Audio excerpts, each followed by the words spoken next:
Hello, everyone. This is your host, Andrew Pledger, and I am a survivor of Bob Jones University.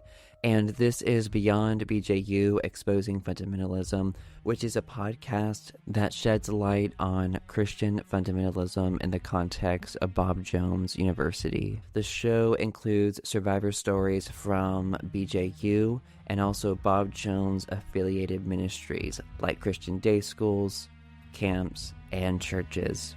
The podcast also explores BJU's influence beyond the school and its impact on American society. I want to thank my Patreon supporters who allow me to do this work, and if you could join my Patreon, it would be greatly appreciated. The link is in the description of every episode. But if you feel that you can't do that, then I would appreciate it if you would leave a 5-star rating on Spotify or Apple Podcasts, because this helps other listeners like you discover the show. Thank you. Hello, everyone. I am so happy to have Kate on the show today. How are you doing, Kate? I'm doing well. I'm so glad we could do this interview. I'm really excited to hear your story and also hear about your advocacy. But for people who are not familiar with you, could you introduce yourself? Sure. I imagine probably most of your group is not familiar with me. I am not a public figure by any means, but I am third generation IFB. I am a survivor of what I would consider emotional and spiritual abuse. I am an accidental advocate / activist, I guess. I started a group called the Blue Shirt Coalition to rally support around a survivor of sexual abuse at the Christian high school that I graduated from. It was a really intense local event where our former principal got charged with sexually assaulting one of our students, and the church was trying to act like nothing happened here, he's not one of us, or it didn't happen at all. And so we got a group of people together and sat in on the sentencing hearing and just showed support for the victim, for all the victims, really, because we know that once they get caught, it's likely not the first time. So we kind of just started a local group of former students, former church members, and just interested people in the community that were concerned for protecting children. I think in this context, that's mostly what people would find interesting, unless they want to hear about my dogs, which I could do a whole different podcast on. They're rescue pit bulls. They're just adorable babies. Yeah, thank you so much for sharing. Thank you for your advocacy, because I really related to what you said about accidental advocate or slash activist. Several years ago, I would have never imagined myself doing any of this work. But really, I'm excited to get into your story and your journey through fundamentalism to your activism.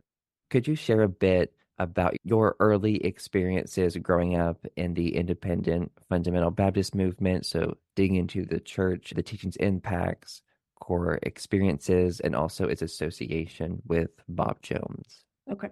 I'll start almost backwards. So the association of Bob Jones is, I think their current pastor is a Bob Jones graduate. Their former pastor is a Bob Jones graduate. They always bring groups from the school to sing or do special events like that. They're a member of the IACS, which is the Illinois Association of Christian Schools, which always has its national competitions at Bob Jones. The only time I've been to the campus was for that competition, so direct result of going to that school, which is part of the church. The church itself is First Baptist Church in Danville, Illinois. So we got there when I was 10, which sadly it was an improvement on the last school that I'd been in. I started out in a smaller Christian school in Terre Haute, which did the ACE curriculum. I don't know if you guys have even touched on that yet. It almost makes Bob Jones' curriculum look normal. Sadly, I see your face. It's just, I wish everyone else could see it. It's just Wow. shock.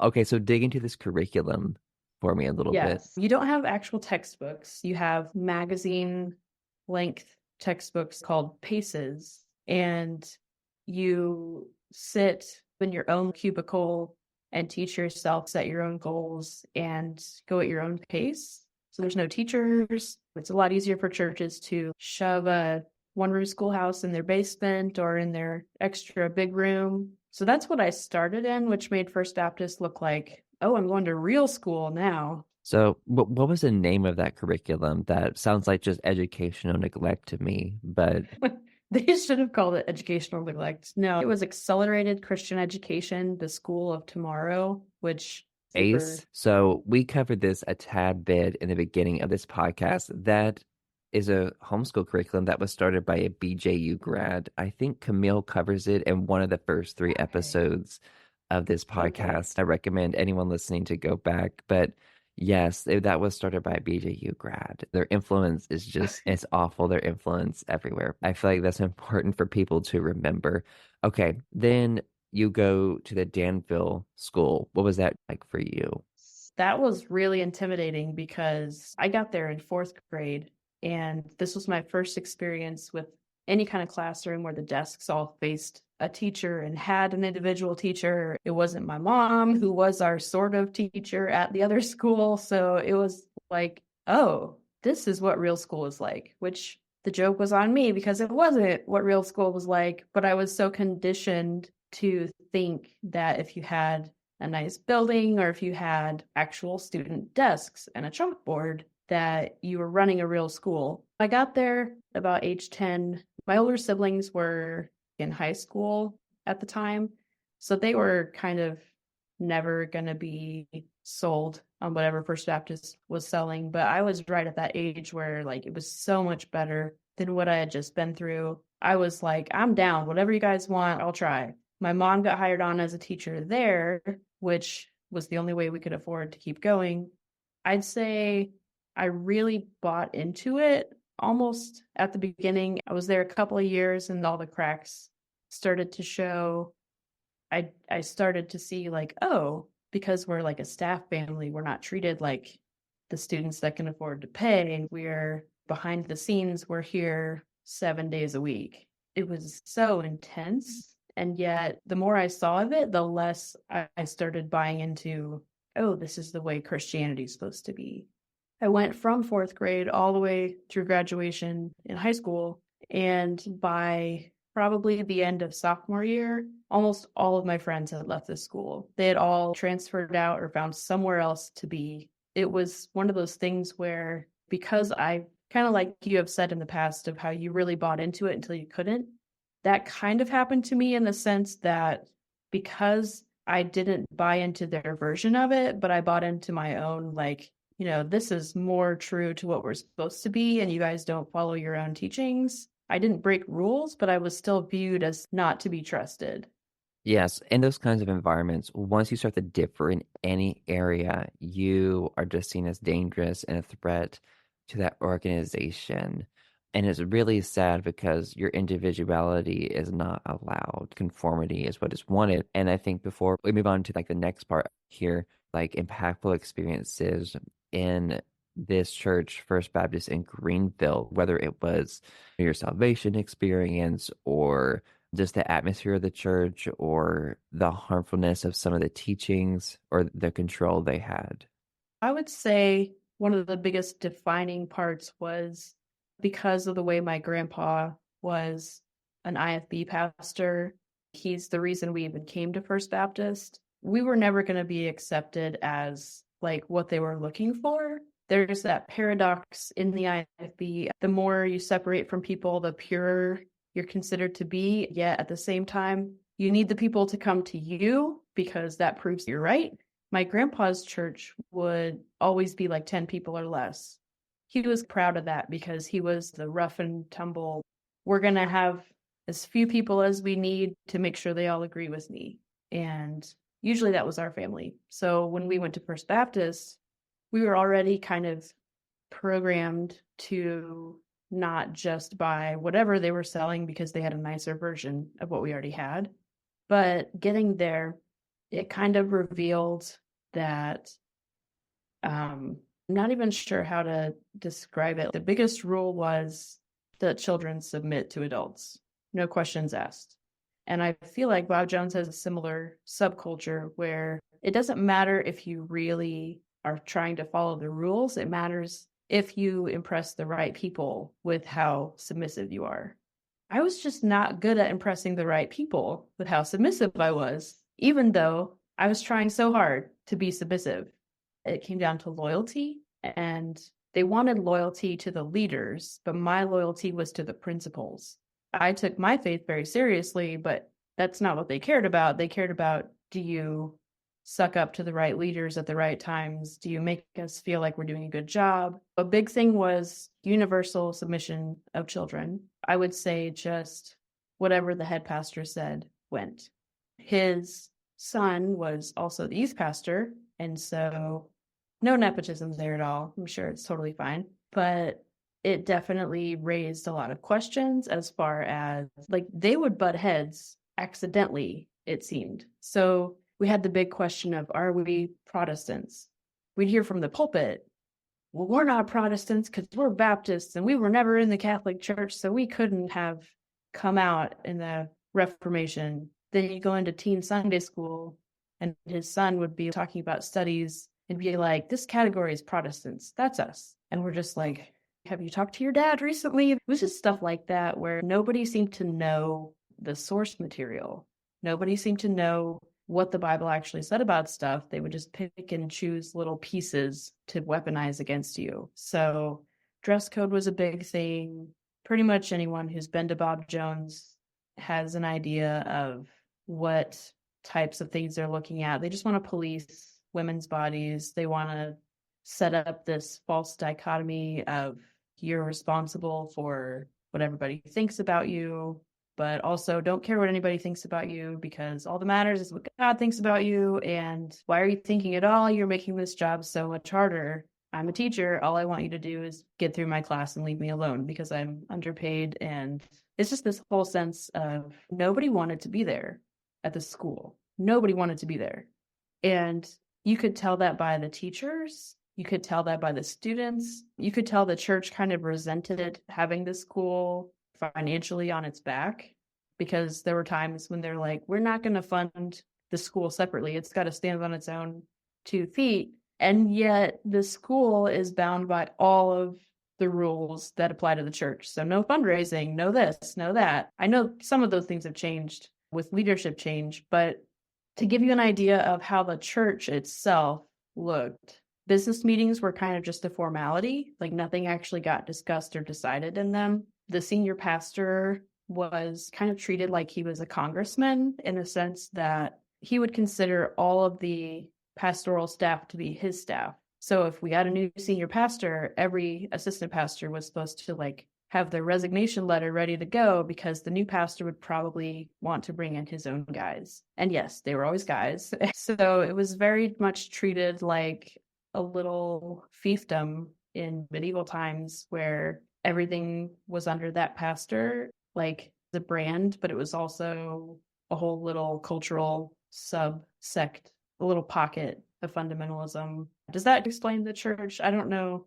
That really does explain it well. Thank you for Okay. sharing that. Just showing the imbalance of power of the culture. And it was really interesting to me when you talked about the teachers obviously not wanting to be there, and there seemed to be resentment about being there. And I wondered if it was because, the isolation in fundamentalism, the separation from outside resources, where you can't really have an alternative life unless you have those outside resources or something else to fall back on. So do you think maybe that was part of it of this is all I have, there's nothing else I can do, and I hate this, and I'm trapped? Oh, for sure. One of the things that people probably didn't know about working for the school that a staff kid would know is that by working at the school, you automatically qualified for like a sister Baptist church's food pantry in town because they just assumed you were not going to be paid enough to feed your children.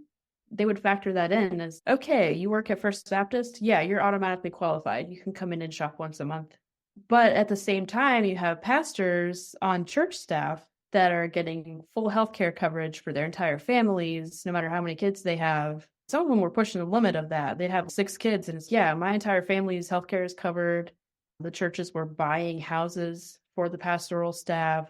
And then you've got the teachers using the church version of food stamps because you can't have real food stamps because then you're dependent on the government, and then you're in a group that the church is biased against. And so it's like, no matter how much they put you in that position, it's still your responsibility to not make them look bad for it.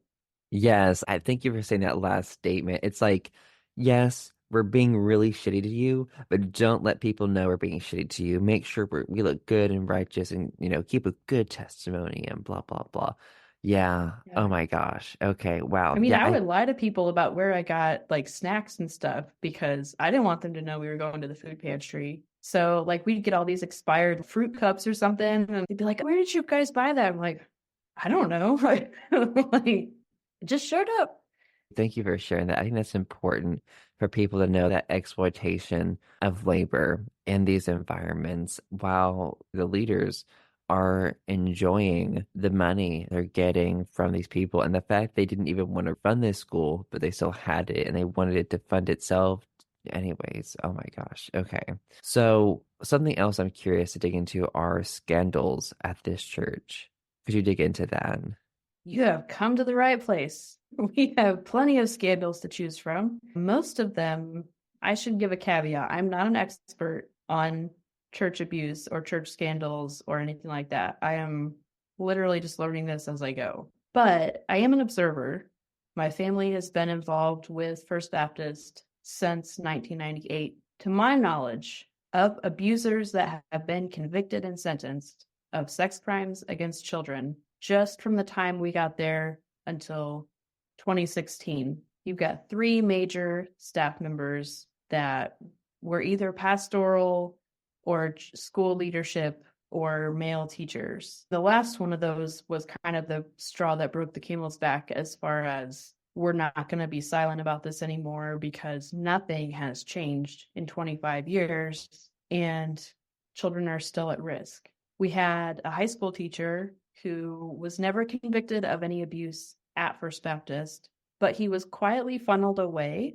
And the way you can tell is because nobody dedicated a yearbook to him when he left. Nobody mentioned anything about him at graduation. It was like he just worked there 1 year and then disappeared the next and popped up at the Catholic school in town. Well, fortunately for the entire community, the Catholic school caught him trying to solicit one of his high school students for a better grade. And the ensuing DCFS investigation discovered that he was abusing children at his wife's home daycare. So we have no idea how many victims that he has. He never even went to prison. He got probation and is now presumably still active in another Baptist church in town. The second one I'm aware of was also not caught during his 10 years at First Baptist, but he was the music pastor. He was the high school Bible teacher. He came in when I was a freshman because of another non-convicted scandal that happened where that guy had to leave as a music pastor and got funneled to another church. This guy came in and didn't get caught doing anything at First Baptist, but the very next church he went to, he started grooming a teenage girl within a year of being there and then abused her all the way through her high school career. She did not come forward until she was safely away at college and able to process what had happened. And he was, I believe he was charged in 20, and he's serving 15 years in prison. After that one, in 2021, it came to light that the principal who had worked there with the other two and had an office across from the music pastor now in prison had also been abusing teenage boys while he was principal of the school. He got charged, and he is the one that the Blue Shirt Coalition formed to demand some kind of change. I've literally got an entire plastic tote of yearbooks, documents, police reports, FOIA requests, and all the things that you have to learn how to do when you find out you grew up surrounded by sexual abusers and you want answers about how that went down. And something I'm curious about, what was your awareness of this when you were involved with the church? So the first one that I talked about, he was kind of only there the first year or so that we were there, the first few years. He left very quietly, and everyone knew that he was convicted at some point, but nobody talked about the probability that he had done anything at First Baptist. It did seem kind of weird, but it was kind of that same weird vibe as like, oh, there's your weird uncle at the family gathering. Keep the kids all away from him because he's got his own issues, but we still love him, but we don't talk about him. I had no real idea that there were other sexual predators on staff. Although in retrospect, it was very creepy to realize that the music pastor had basically explained his grooming strategy to me when I was a teenager and I didn't catch it. So he came in while I'm in ninth grade. He's my Bible teacher. He's also got the older high schoolers in Bible. He was very aggressive and very confrontational. He was also supposed to be the music pastor, but he didn't want to do anything with high school music. Like we had choirs and band and all kinds of stuff like spring meet every year for fine arts competition. And he didn't want to deal with any of that. And I kind of was like, what's the deal? At that point, music was my only coping mechanism. So I was like, why aren't you trying to build relationships with the high school students? And I kid you not, he flat out told me, he's like, oh, well, I'm getting to them too late. They are never going to like me. I'm going to start with the younger kids and I'm going to like build inroads with them. And then I'm going to basically develop the program through them. Like, I'm not even going to bother with you guys. I was like, first off, that's rude. Like, I want a music program, but now I'm like, that could have been us. I didn't have that level of awareness as far as the adults aren't safe.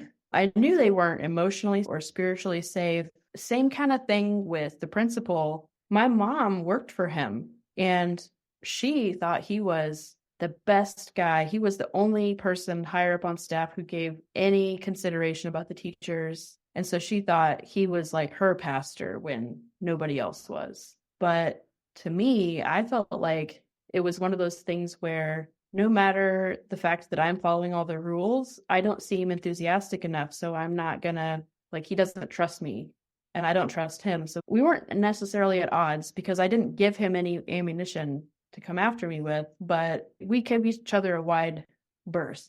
And I don't know if that's because he was afraid that I was seeing through him or if he was afraid that I was harder to control because I didn't have that sense of belonging. So there wasn't peer pressure to rein me in. I thought it was a problem with me because everybody else I was hearing from was like, oh yeah, he's the one guy on pastoral staff because of course the principal has to be on the pastoral staff because who knows why. They just need him on there. He's the one guy up there that gets what it's like for the real people like working in the school. And I'm like, okay, he's still treating me like crap and I'm a student. So there wasn't like this sense of, oh, he was a special guy in my life. And then it turned out he was a predator. It was like, oh, it wasn't me. I wasn't the problem. He was sexually abusing students. He was the problem. But that realization didn't come until I'd been out of school for 15 years. So yeah, I think kind of how aware I was of it at the time. Yeah, wow, thank you for sharing that. And yeah, I'm so glad you were not in the group that he harmed. But I'm so sorry it still happened to other people in that environment. But I'm curious, what was your journey like? How did you end up leaving this church? How did that come about? So part of it was I was dead set. I have to graduate. I have to get away. Things at home were not great either. And I was the only kid left. So like it kind of felt like I was trying to parent my parents because outside of the school and church arena, they just had no will of their own left. It was all whatever the school or church says. And so I picked out Northland Baptist Bible College at the time. And I thought, I don't know what Christianity is supposed to look like, but I know it doesn't look like First Baptist. So I'm going to try to go to Northland and figure out what Christianity is supposed to look like for me. I went up there. I tried to graduate early. I tried everything I could to just get out. And of course, that principal was like, no, we don't do that here. I'm like, oh, okay. So I went to Northland and gradually started seeing that as, okay, this is the real thing I was looking for. There are actually people up here that I can relate to. And it's not like me against my whole class or me against the whole school or me against the whole church. Like, not that I was trying to fight anybody. I just wanted them to leave me alone. I had kicked myself out of the youth group because I didn't feel like I fit there. And then it was like, why is this teacher's kid not in youth group? Northland was just big enough that there were some people there that I could actually enjoy hanging out with. There were people there that I thought got it better than where I had been. So I went there, and part of my time there involved a study abroad missions team. It was some of the most thrilling, feeling alive spirituality I'd ever experienced. We were in Bible translation. We didn't go out trying to proselytize people. We were working with people that were already Christians in these countries, trying to help them get a Bible translated in their language. So it was a lot of biblical languages, which I thought was fascinating. It was a lot of seeing people being respected in their own culture and doing their own version of Christianity. And honestly, what got me out of First Baptist was having to come home to bland, white, male-dominated, Midwestern, blah Christianity, where it was all control and there was no substance. I just got so depressed after this really exciting experience to come back to that even my parents were like, you need to go talk to your missionary friends because, like, you're not okay. They hadn't recognized me not being okay the entire time growing up. So it had to be really bad for them to be like, we're worried. You need to go talk to your missionary friends and figure this out. So that's how I got out. That's the first advice I got from the missions team, where they're like, maybe you should find a different church. And I was like, what? Like, I was expecting you to tell me to pray more. I was expecting you to tell me to suck it up. I was expecting you to tell me anything except maybe you should find another church. I took that to heart and I came home. Before I even got home from that trip, I was looking for other churches in town. I wouldn't say I found a healthy church, but I found one step healthier. At the time, it felt like it saved me from becoming one of the people that really didn't want to be there. And what church was this? So that was Edgewood Baptist Church in Danville, actually started by First Baptist. It was kind of a First Baptist light. It was small enough that they welcomed me in. They acted like I was exactly what they'd been looking for. They wanted help with their music stuff. I was looking for somewhere to get involved. They love bombed me right into a place on all the women's groups and a spot on the music team the second week I was there. It got me one step closer to where I am now, but it came with a lot of its own trauma. None of that was free. I see. And so I'm curious, where are you now then? So now my husband and I are at First Presbyterian Church in Danville. It's a PCUSA church. So we have come all the way from the IFB to about as mainstream as you can get. And it's great. But that was not a quick journey from one to the other. I'm curious, what were some of the traumas and things you experienced to get out of that? But Edgewood, I would say premarital counseling was very traumatic.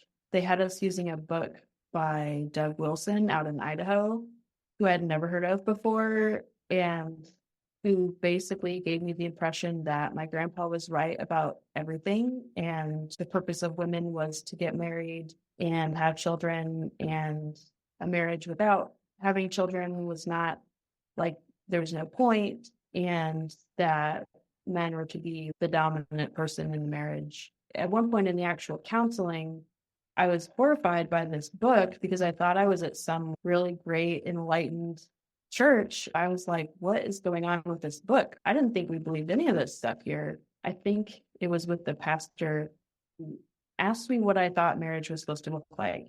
And I said, well, I think it's a partnership. I said it like that because I was like, is this a trick question? Like, where is this coming from? And he looks me dead in the face and was like, is Jesus in a partnership with the churches? And I was like, yes, maybe. I didn't know what he was even getting at, but essentially, no. Like, that was his answer, was no, it's not a partnership. The man is Jesus and you're the church. So basically you exist to enable the man to do his ministry.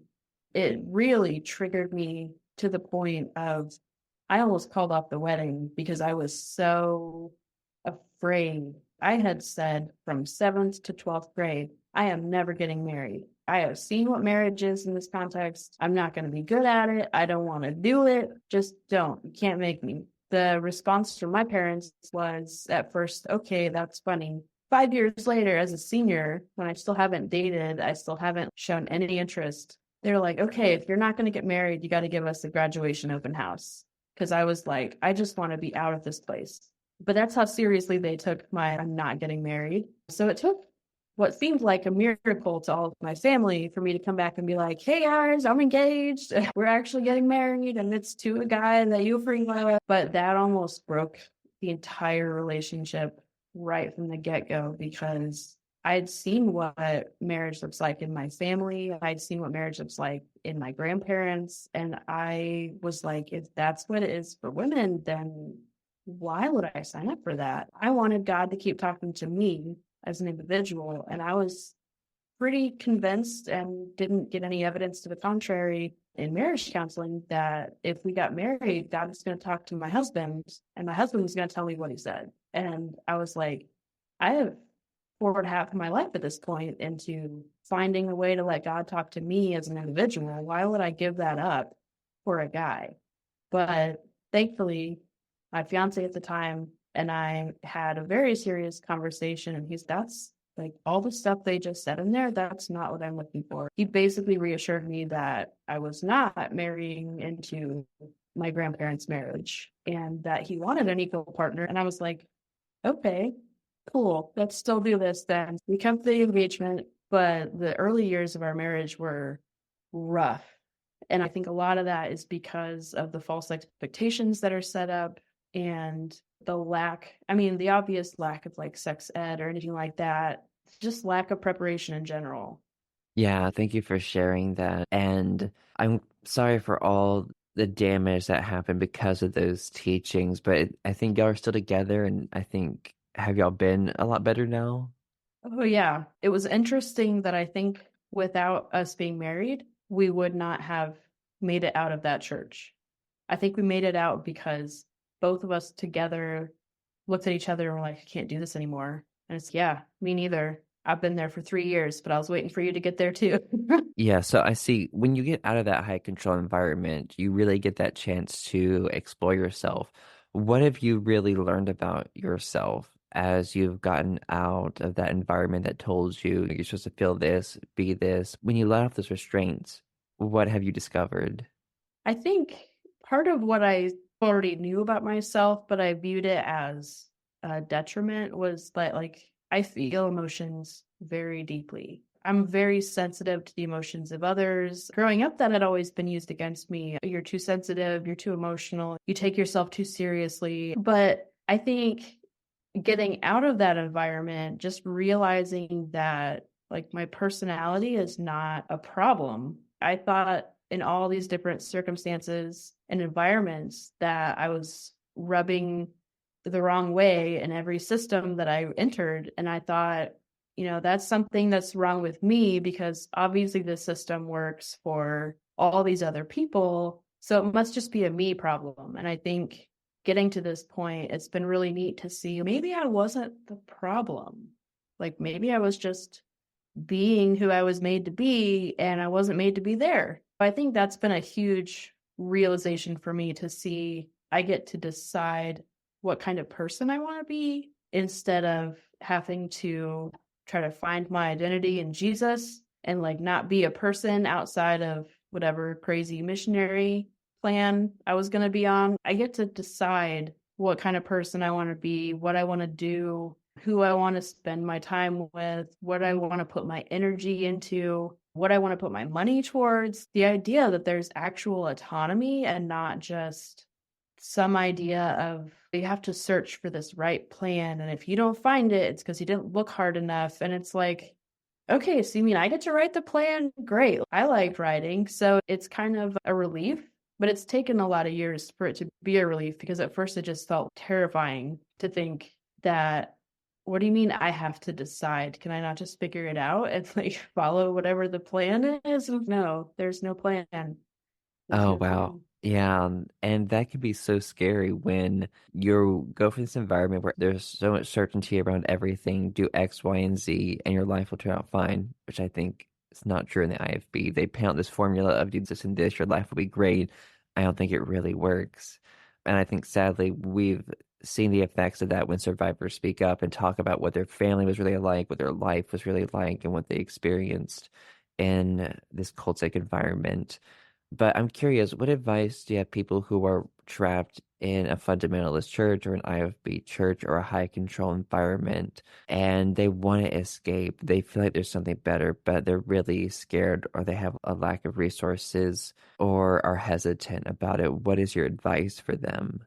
So I would go in two different directions. I would give some practical advice and I would give some broad picture advice. On the broad picture advice, I would say start small and practice trusting your gut, trusting your instinct, because the first thing they take away from us in the IFB is the trust we have in our own judgment, in our own instincts. It does so much damage that we've seen in all types of abuse. So I would say start small, something as little as, okay, I think this route to work will be faster than that route. Let me try it and see if you're right. Practice trusting your instincts. I would also say it's really scary when you feel like you're staring over the edge of a cliff and you don't know what's on the other side. For me, it had to get so bad that it didn't matter if there were just jagged rocks on the other side. Like I was jumping off that cliff. Thankfully, my husband was jumping with me and we were going to figure it out when we got to the bottom. But it doesn't have to be that cliff jump off. We didn't do that until we had taken slightly healthier steps to put ourselves in slightly healthier environments. If you're at the point where you can't stay where you are, but you're terrified and you don't have the capacity to walk away from everything, just go to the next healthiest environment you can handle. I know I've got some family that, this is going to sound really bizarre, but their version of that was leaving the IFB to go to a Southern Baptist church.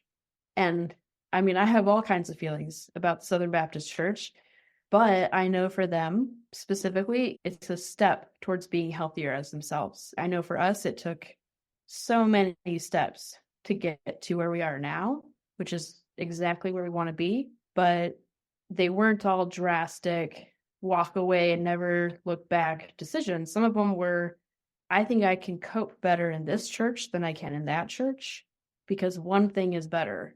And I'll get accustomed to that one thing being better and I'll never tolerate that one thing being taken away from me again. And it builds into that whole trust your gut because you have an instinct when you visit a church. You're like, okay, if I feel like it might work here, I might try it. On a more practical note, I would say start planning to leave the same way that someone in a domestic violence situation would start planning to leave. If you have no accredited degree, try figuring out what jobs you can do without that, or try figuring out if the junior college in your area has a program or a partnership with another college. If you have no place to live because you live in church housing, start trying to save a little bit of money if you can. I know that's hard when you work in ministry, but try to save, hold something back to figure out next steps. They love to get you completely dependent on the system and convince you that you can't exist outside of it. The truth is you can, but you have to practice the muscle that lets you take ownership of your own life again. Start small. Don't announce that you're having doubts about the Trinity out loud while you're trying to save that money because you want your money to keep coming. But like, look at advice they give to people in domestic violence situations. They say, make a plan, have somewhere to go in the immediate aftermath. Don't tell your abuser. And it may take a few times to get out, but it is a violent, abusive system and it destroys people. It destroys families. It destroys souls. And I think that we can learn a lot from the way people have set up resources for people in domestic violence situations. I think that is wonderful advice, just not being too drastic with things. And you're going to have to learn to trust yourself to make those decisions. So I think that's wonderful to say, do it slowly, start small, and build that because they've made that muscle atrophy. Thank you for that advice. Is there anything else you would like to say before we end this episode? I think the only last thing I would say to everybody, whatever stage we're at, is interrogate your conditioning. We have been taught that there are certain questions we can't ask. We have been taught there are certain questions that only have one answer, and they'll tell us what it is, and we better memorize it. and we better never get it wrong.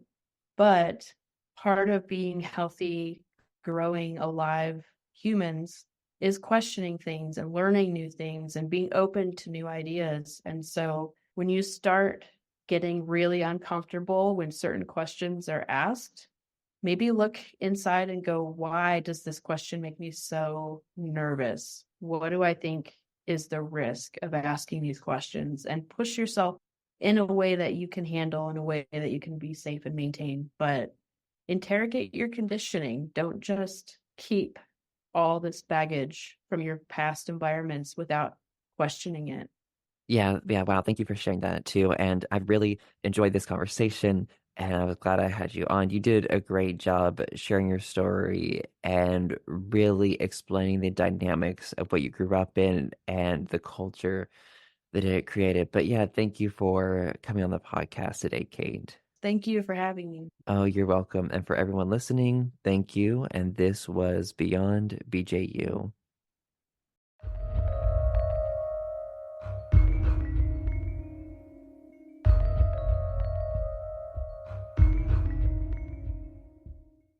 Thank you for listening to this episode of Beyond BJU. My Patreon supporters allow me to do this work, and I am so grateful for them. If you could join my Patreon community, it would be greatly appreciated. But if you feel you cannot do that, if you could give the podcast a 5-star rating on Apple Podcasts or Spotify, because this helps other listeners just like you discover the show. Thank you.